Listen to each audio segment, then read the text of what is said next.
She was hot. She was hot, and she knew it. The two girls with her were not bad, but they didn't even come close to her. An endless stream of guys headed to her table, and after a couple of minutes of conversation, she sent them on their way. Football players, baseball players, and all the other athletes wanted to sit with her at the school cafeteria table, but she turned them all away. I sat and watched and wished I had the courage to try. But if she didn't want anything to do with the school's elite, what chance did a bookworm like me have? Not one, I thought, not a chance. Bobby is a bookworm. It was me. The guy with the worst case of acne. The guy who sat in the back of the classroom. A she-guy who kept to himself. 2 years have passed, and Bobby, the bookworm, has fixed a few things. The acne was gone, but my face was so scarred and pitted that it looked like it had been walked on by a golfer wearing spiked boots. I was a shy guy, and I was still sitting in the school cafeteria looking across the room at the table where she was sitting with her two friends. And then the strangest thing happened.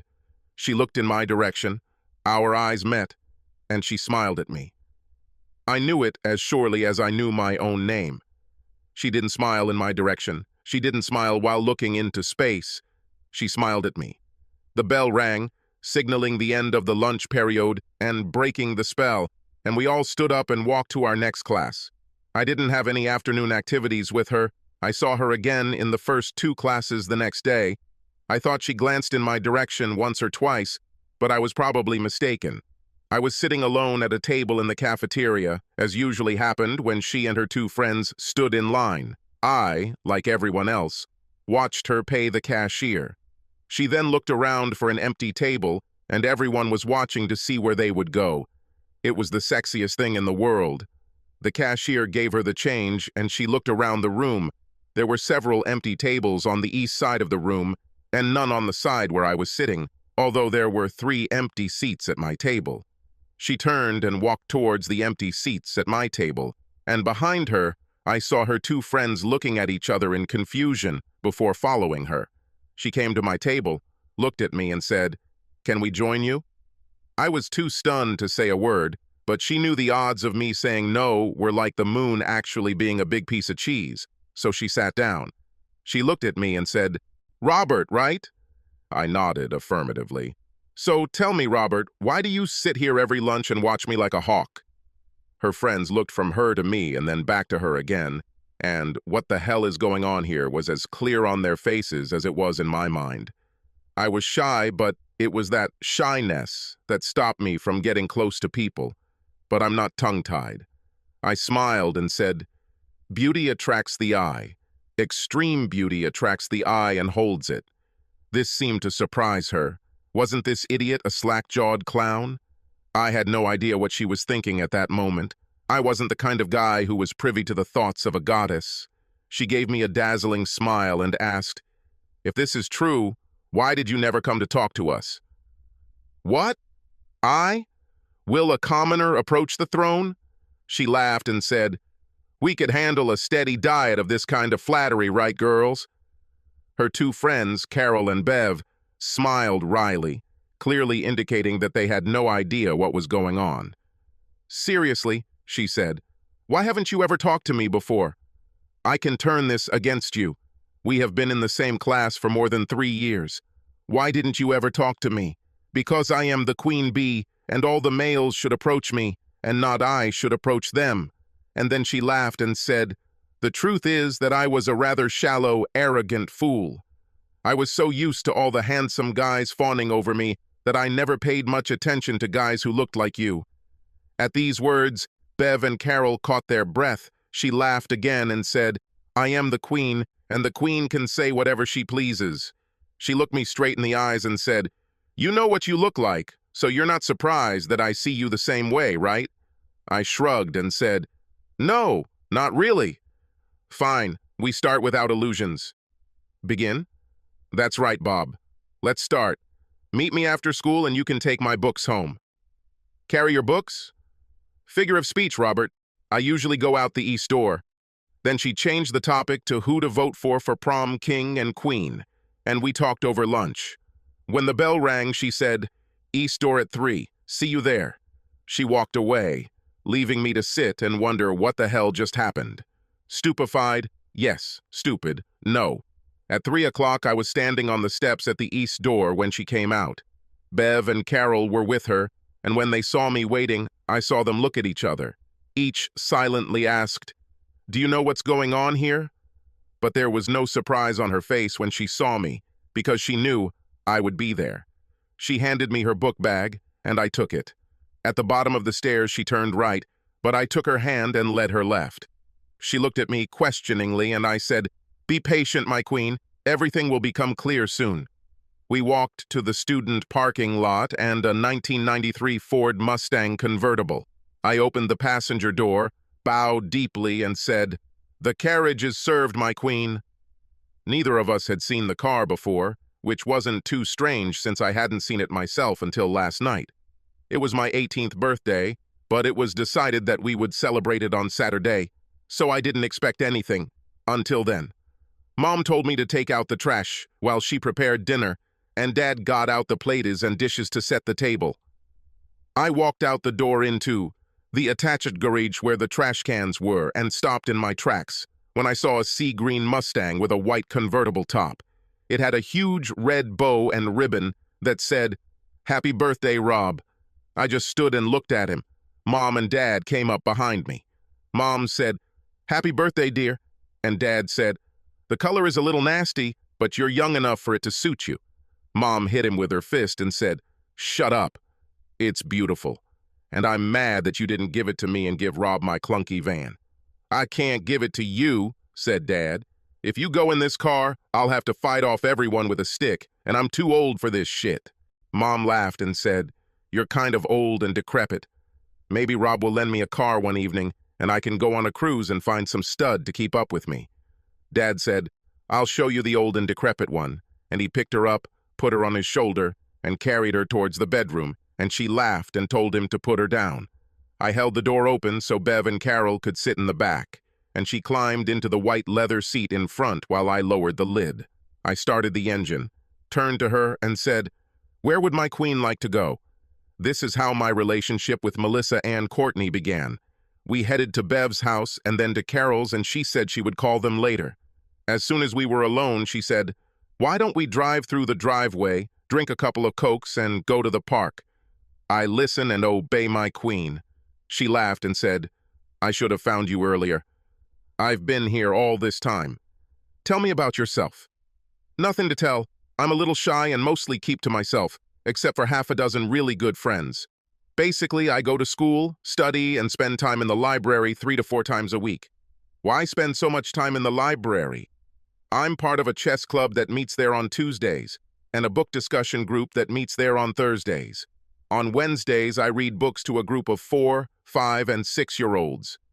I notice that you don't play sports." "Yes, I'm not attracted to competitions.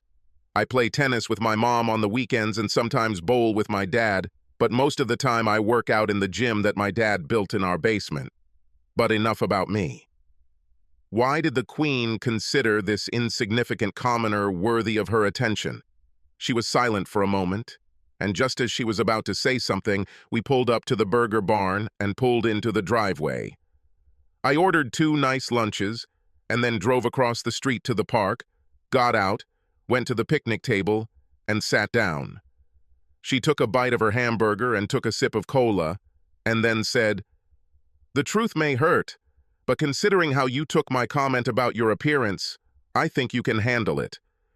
You could say I'm a shallow, arrogant fool, and that's true, but I never realized it. I didn't need to realize it because I was too busy being adored and fawned over. Boys flocked to me from the age of 12, and I had a choice. If the one I chose turned out to be a toad, so what? Just leave him and choose someone else. I never had a shortage of dates and didn't care, and this could have gone on forever if I hadn't overheard a conversation between Mom and Dad. I shouldn't have been in the house. I was supposed to stay the night with Carol, but she got sick, so I went home. Apparently, my parents didn't hear me come in and were talking about me. My father was worried about my future if I didn't change my habits. He noted that all my boyfriends were empty-headed jocks, and if you took the last 5 I dated and put all their brains together, You still couldn't see them without a microscope.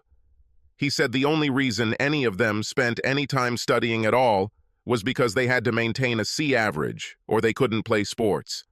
Mom said it's not that bad, and besides, I'm still young and having fun, as I should at my age. My dad says it's true, but he's afraid I'll take my taste for boys with me when I go off to college this fall and end up with some idiot whose only desire is to play pro ball. I went up to my room, thought about what he said, and realized that he was right. The only guys I dated were handsome athletes. Many were not as stupid as my father made them out to be, but almost all of them were interested in sports, and it seemed like that was all they talked about. When I worked out, it was never with the guy I was dating at the time. It was always with Bev, Carol, or a couple of other girlfriends.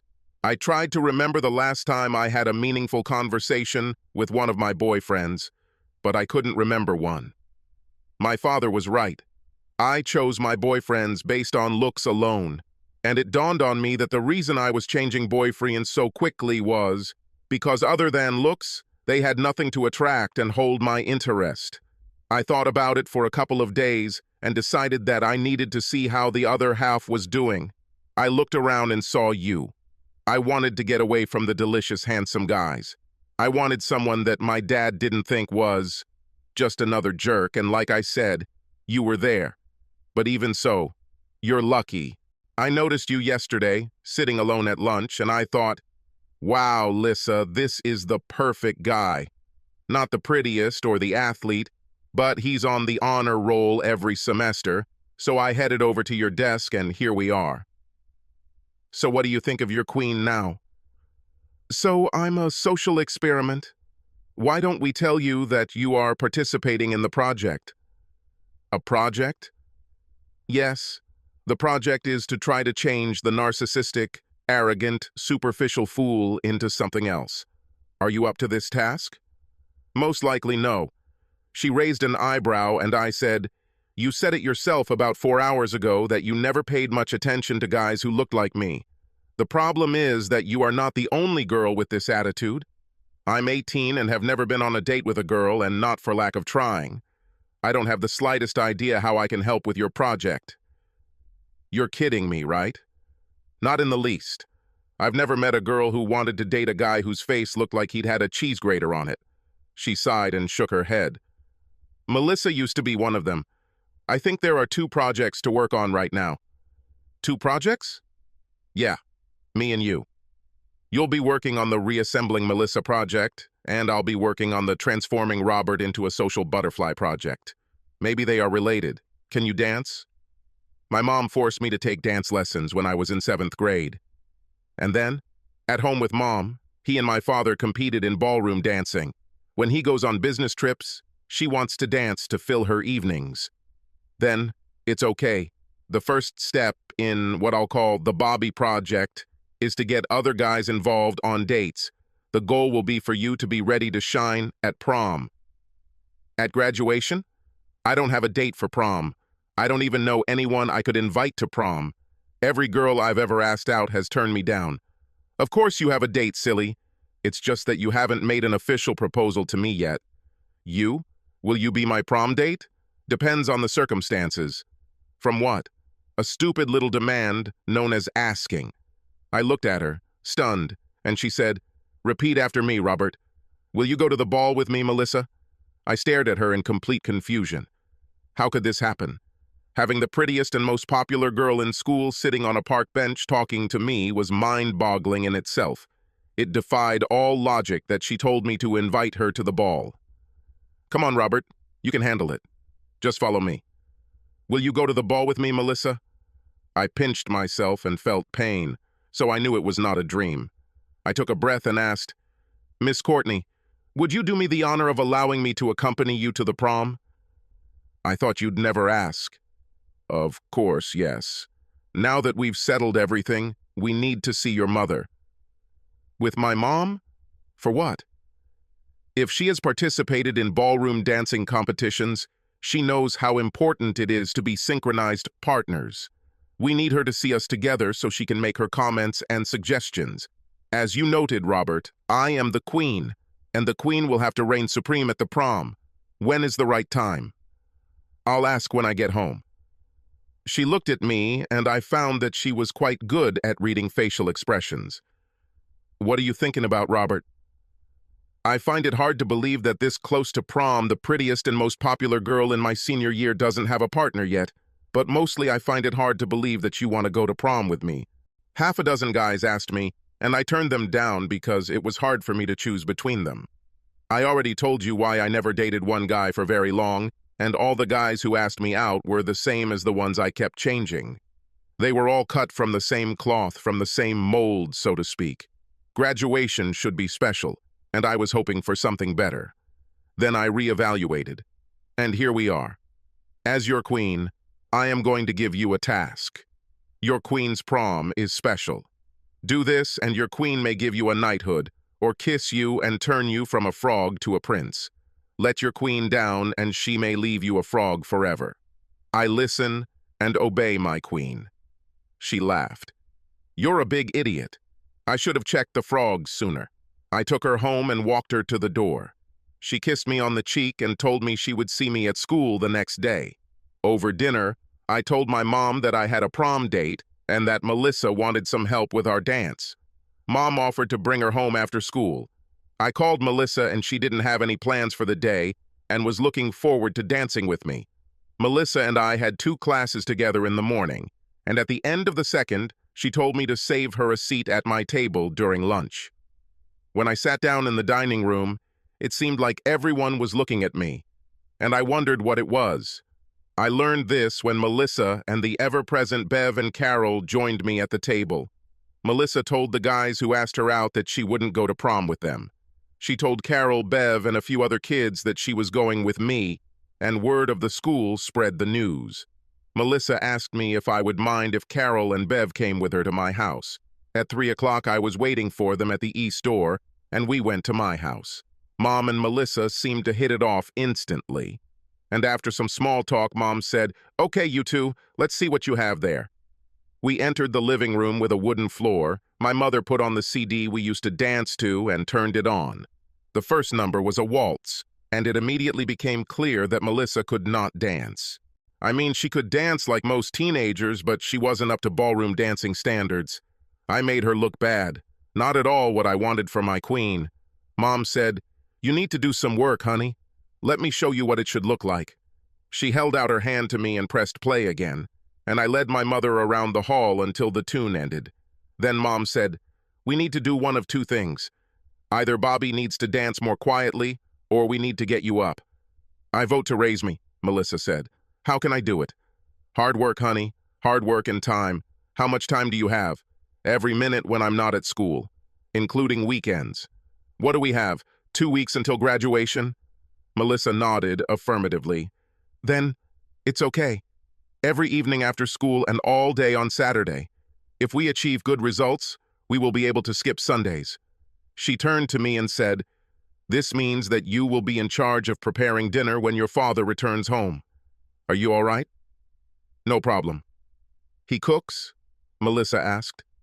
"My Bobby is a man of many talents. Sooner or later, some very lucky young lady will understand what he is like." I blushed, and Mom told me that I wouldn't be needed for the afternoon lesson, but to be ready to work hard the next day. As I headed into the kitchen, I heard Bev ask if she and Carol could watch. I didn't hear what my mom said, but I was sure she would be okay. While I was driving the girls home, they were talking about dresses and other prom-related things, and at Melissa's door, I received another kiss on the cheek, and she told me to remember to save her a seat at my table the next day. The next day I was late for lunch, and when I got there, Melissa, Carol, and Bev were already sitting at the table, but the 4th seat was taken by Ray Hendricks, so I found a seat at the other end of the cafeteria. Melissa showed up at the east door alone at 3 o'clock that afternoon, and as we drove to my house, she apologized for not leaving me a seat at the table. "Ray sat down before I could tell him I was saving a seat for you. He talked to Bev about their prom date, so I couldn't send him away."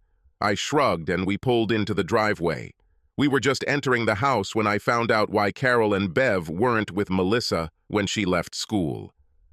Ray pulled up to the house, and he and Bev got out of the car as Carol and Steve Miller pulled up behind him. I looked at Melissa. Your mom said she would also be working with Bev, Carol, and their beaux. I just shrugged and said, I think the Queen's Court should look good. And we entered the house. Mom was in her element. She's like a dance instructor, just waiting to come out of the closet. She spent the day showing the basics, using me as a visual aid, about an hour before Dad was due home. And then I had to head into the kitchen and start preparing dinner. When Dad got home, he was working with Mom in class, and around 6:30 it was all over, and Mom came and told me that Melissa was staying for dinner. Dad almost completely dominated the conversation at the dinner table, asking Melissa about herself, her family, what she planned to study in college, and what her goals in life were. When dinner was over, he said he would clean up so I could work with Mom and Melissa. At 9, I drove Melissa home, and as soon as we pulled away from my house, she said, "Okay, Robert, go ahead." What? Why did you have such a long face when Ray and Steve came with Bev and Carol? I spent most of my school years with girls who had almost nothing in common with me, and then my fairy godmother took pity on me and waved her magic wand.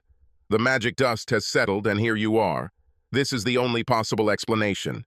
And just like the fairy godmother gives Cinderella only until midnight, I know that I will only have a short time with you, and I think I don't want to share the little time I have with anyone else.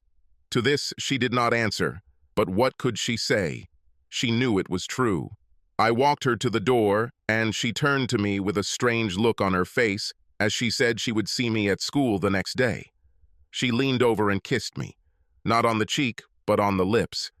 Then she turned and went inside. When I got home, Dad said he'd order pizza for dinner tomorrow and take care of all the kitchen chores on Saturday so I could have more time to work with Melissa. I think you have a good girl, and we should do everything possible to keep her with you. On Friday at lunch, all the talk was about dances and prom dresses. Then I was asked what dances I thought would be played. I said it was more likely that half would be waltzes and the rest up-tempo numbers based on current popular tunes, and I assumed there would be at least one each of tango, cha-cha, and samba. Do we have time to study them? Carol asked. Maybe some basics, I replied.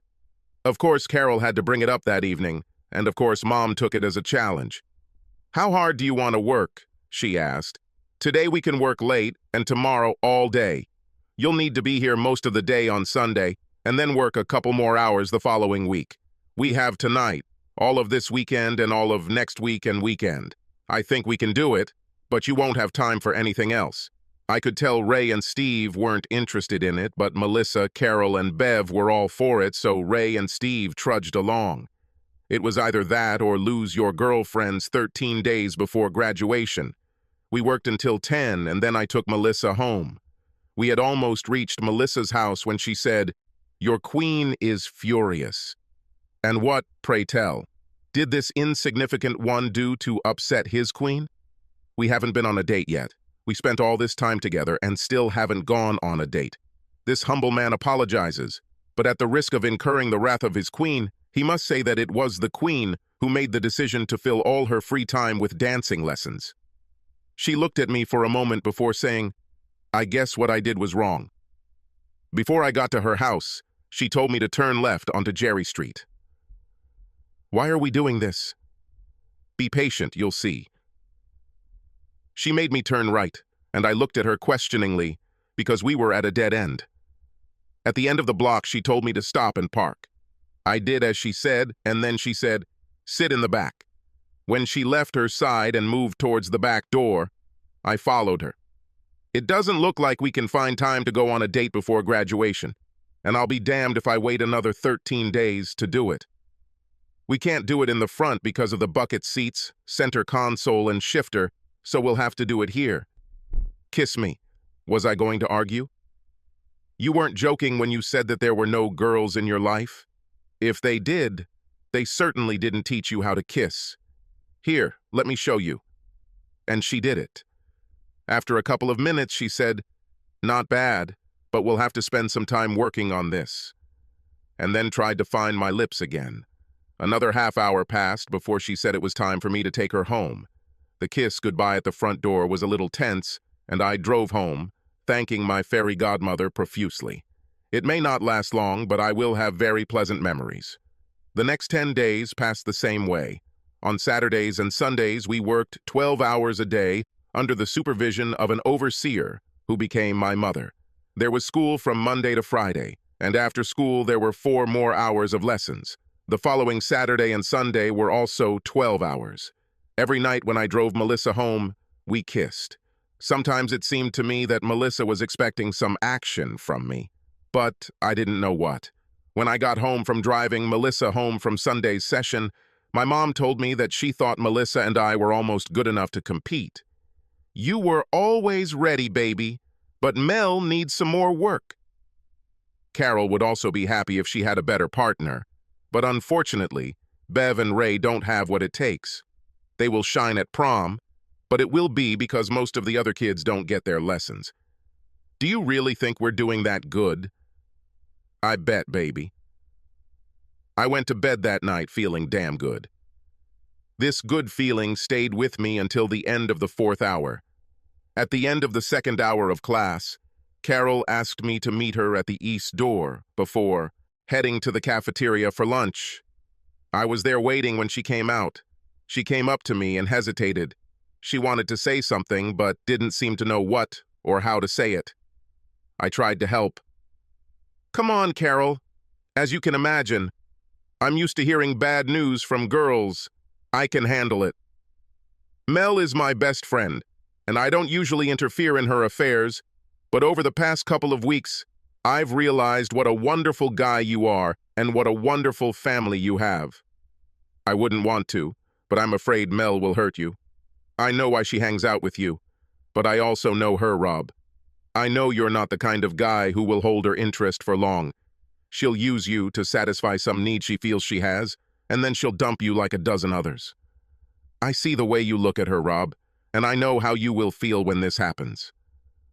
All this touches my heart much more than I could have imagined. I guess I hope that if I prepare you for this, it will help in some way. I appreciate your concern, Carol, but I'll be fine. I always knew it wouldn't last long. At least I'll have prom, and that wouldn't have happened before Melissa became interested in me for some reason. This raises another question. You know you'll only be able to spend part of the prom with her, right? What do you mean? She will definitely be elected prom queen, and Dick Harbor will most likely be named prom king, and they will have to spend some time together. There is a queen's court there, and tradition says that she must dance with all the men in her court. I shrugged and said, "At least in the record books I'll be your date and our photo will be in the class yearbook. This is something I will always have. Let's go. We'll be late for lunch." That evening after our dance class, I drove Melissa home, and as soon as I pulled out of the driveway, Melissa said, "I saw Carol talking to you today." What does all of this mean? I hesitated, and she said, "Come on, honey, you can tell me. Carol and I are too close for anything you say to me to affect us. She says she loves me and doesn't want me to suffer. And what? She more or less told me not to get too close to you. Why would she do this? The idea was that if I didn't get too close, it wouldn't hurt as much when you abandoned me and moved on to your next conquest. And you think this will happen? Considering my history with the opposite sex, why not? You are a queen, and I am a simple serf, and we, simple serfs, know better than to try to climb too high. Pull over to the side of the road." "What? Stop the damn thing." I had never heard a single obscene word from her, so I was shocked, but still stopped at the side of the road. She turned around, climbed over the center console and the gear shift, turned off the ignition, and kissed me. The kiss turned into a hot makeout session. She lifted the sweater, grabbed my right hand, and placed it on her chest, and then put one hand on my manhood and rubbed it. I've never done this with other guys. None of the studs and hunks I've dated have ever gotten it. You are special, Robert, and you are my boyfriend. You're stuck with me, idiot, so get used to it. It was a good idea, even if I didn't believe it. Tuesday and Wednesday flew by quickly, and it was graduation night. I was heading to the garage to pick up the Mustang when my dad said, "Where are you going?" "To pick up my car." "Your car is ahead." I walked up to the front door and saw a long limo parked at the curb. He handed me $200 bills and said, Go ahead. When I got to Melissa's house and she came downstairs to greet me, she was so beautiful that it almost took my breath away. If I experienced nothing else, I at least saw this vision approaching me. I had to pose for photos as Melissa's mom took 20 or 30 pictures with her camera, and she told me she would make a set for my mom as I walked Melissa to the door. "You might want my queen to get into her chariot," I said, opening the front door, and Melissa walked out onto the porch and saw the limousine. "I hope he doesn't turn into a pumpkin before I get you home." Melissa turned and kissed me with a kiss that made me weak in the knees, and her mother took the photo. "Could you make me 1,000 copies of this book?" I asked, and her mother laughed. All eyes were on us as we entered. Half the audience was probably thinking, "What the hell is she doing with him?" And most of the men present revealed her beauty and dreamed of being in my place. Melissa, Carol, Bev, Ray, Steve, and I dazzled the rest of the crowd as we dove and spun.